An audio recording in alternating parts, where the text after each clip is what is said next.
نحمده ونصلي على رسوله الكريم اما بعد۔ محترم سامعین و ناظرین، دو احادیث مبارکہ آپ کے سامنے میں رکھتا ہوں۔ ایک نبی علیہ السلام نے فرمایا المسلم من سلم المسلمون من لسانہ و یدہ، مسلمان وہ ہے کہ دوسرے مسلمان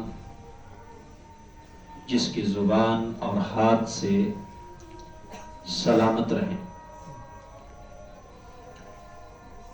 نبی ذیشان کے اس فرمان عالی شان کے جہاں پر دیگر کئی اطلاقات ہیں، آپ کے اس فرمان کی بہت سی چیزیں مصداق بنتی ہیں اور کئی اشیاء اس کا مخاطب ہیں، وہیں پر اس حدیث کا ایک مصداق اگر ہم اس چیز کو دیکھیں یا اس زاویے سے اس حدیث مبارکہ کو سمجھیں کہ ہاتھ سے کی ہوئی شرارتیں جو لوگوں کے لیے باعث تکلیف بنتی ہیں یا ہاتھ سے پیدا کی گئی الجھنیں جو لوگوں کے لیے باعث تشویش ٹھہرتی ہیں، ان میں سے ایک یہ بھی ہے کہ ہم اپنے ان ہاتھوں سے چیزیں استعمال کرنے کے بعد ان کا گن، شاپر، پھلوں کے چھلکے، ٹافیوں کے ریپر یا اس طرح جتنا بھی جو ضائع کرنے کے قابل سامان ہے، اسے ہم جس جگہ اسے ضائع کرنا چاہیے اس کے علاوہ ہم باہر پھینک دیتے ہیں، تو یہ بھی ہم اپنے ہاتھ سے دوسرے مسلمان کے لیے تکلیف کا باعث بن رہے ہیں۔ اور اسلام جس کا کہ مادہ سین لام میم ہے وہ سلامتی کا متقاضی ہے کہ مسلمان وہ سلامتی کا داعی اور علم بردار ہوتا ہے اور اس کے ہاتھ سے بھی سلامتی پہنچنی چاہیے۔ یہ دراصل نہ شاید ہمارے معاشرے کے اندر کوئی اجتماعی ایک مسئلہ ہے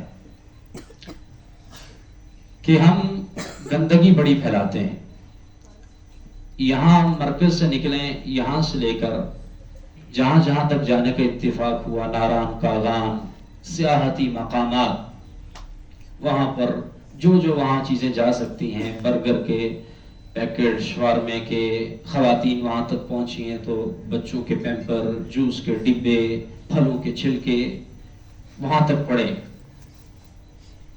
تو یہ ایک بڑا ہی قابل اصلاح امر ہے۔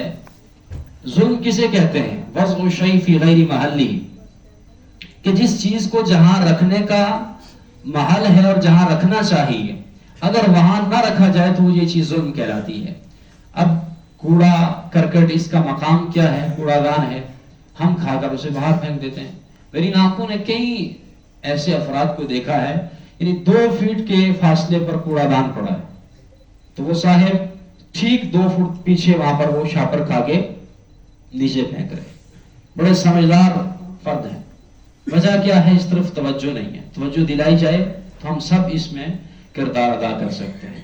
تو اس حوالے سے کوشش کریں کہ ہمارے پاس ادارے میں ہیں یا باہر ہیں، آپ اس ٹائم کوئی 300-400 اوپر نیچے تو لوگ ہوں گے نا بچے، تو اب 300-400 افراد یا بچے نہیں ہیں، طلبہ نہیں ہیں، بلکہ 300-400 خاندان اس وقت میرے سامنے بیٹھے۔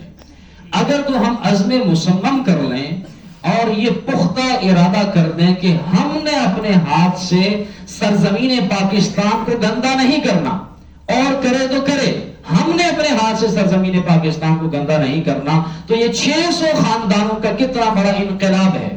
لوگ صرف انقلاب کے دعوے دار تو ہیں، لیکن یہ وہ انقلاب ہے اور یہ تربیت کا وہ انداز ہے۔ ہو سکتا ہے کہ 5 سال کے بعد یا 1 دہائی 10 سالوں کے بعد اس کے نتائج ہمارے سامنے آئے اور مرتب ہوں، لیکن یہ وہ نتائج ہوں گے جو انتہائی دور رس ہوں گے اور آئندہ 2 صدیوں تک چلیں گے ہمارے ساتھ۔ تو اس لیے اس چیز کا پختہ ارادہ کریں کہ ہم نے اپنے ہاتھ سے گندگی کو نہیں پھیلانا، اور جب انسان اس کا ارادہ کر لیتا ہے تو پھر اس کی اللہ رب العزت خود بخود اس کے ذہن میں مختلف طریقے ڈال دیتا ہے۔ باہر آپ اٹھ کر میں کھڑے ہو کے کوئی بوتل پیتے ہیں، چیز کھاتے ہیں، جگہ جگہ ہمارے کوڑا دان لگے ہیں، اگر نہیں تو اسے ہاتھ میں پکڑ لیں، وہاں تک چلیں جہاں تک وہ آپ کو کوڑا دان نظر آ جاتا ہے، وہاں پھینک دیں۔ وگرنہ کیا ہوتا ہے، جب بارش ہوتی ہے، پانی آتا ہے گلیوں کے اندر، تو شاپر اور کچرا یہ آ رہا ہوتا ہے، وہ جو سیوریج کا سارا نظام بند ہو جاتا ہے، پھر گلی کی نکڑ پر کھڑے صاحب تبصرہ کر رہے ہوتے ہیں کہ یار کچرا بہت ہے، لوگ صفائی نہیں کر رہے ہوتے، اور وہ صاحب خود 3 عدد جوس کے ڈبے صبح پھینک چکے ہوتے ہیں۔ ایسے ہی اب ہمیں موٹر وے پہ جانے کا، جی ٹی روڈ پہ جانے کا اتفاق ہوتا ہے، جو عوامی واش روم ہے تو وہاں پر کتنا عملہ صفائی کر رہا ہوتا ہے، لیکن اس کے باوجود وہاں پہ مکھیوں کی بنبناہٹ، پیمپر پڑے ہوئے، اور وہاں پہ گندگی اور غلاظت۔ یہ تربیت ہے، یہ سیکھنے اور سکھانے کا ایک مرحلہ ہے جسے ہمیں سمجھنا چاہیے۔ واش روم میں جاتے ہیں، وہاں پر استعمال کے بعد اتنا پانی بعد ہے کہ وہ گندگی ختم ہو جائے تاکہ دوسروں کے لیے وہ باعث اذیت نہ بنے۔ مسلمان وہ ہے کہ جس کے ہاتھ سے بلکہ پورے وجود سے، ہاتھ زبان بول کے مراد پورا وجود، جس کے وجود سے دوسرا مسلمان تکلیف سے بچے۔ تو اس حوالے سے کئی ساتھیوں کو کہیں، میں نے ایک مرتبہ اتفاق ہوا، ٹافی کھا کے ایک دوست نے نیچے پھینکی، میں نے اس سے کہا کہ آپ ٹافی نہ پھینکیں، اس کو اٹھا کے ڈال دیں۔ کہا کہ میرے اکیلے اس کے نہ پھینکنے سے کیا ہو جائے گا، کون سی تبدیلی آ جائے گی۔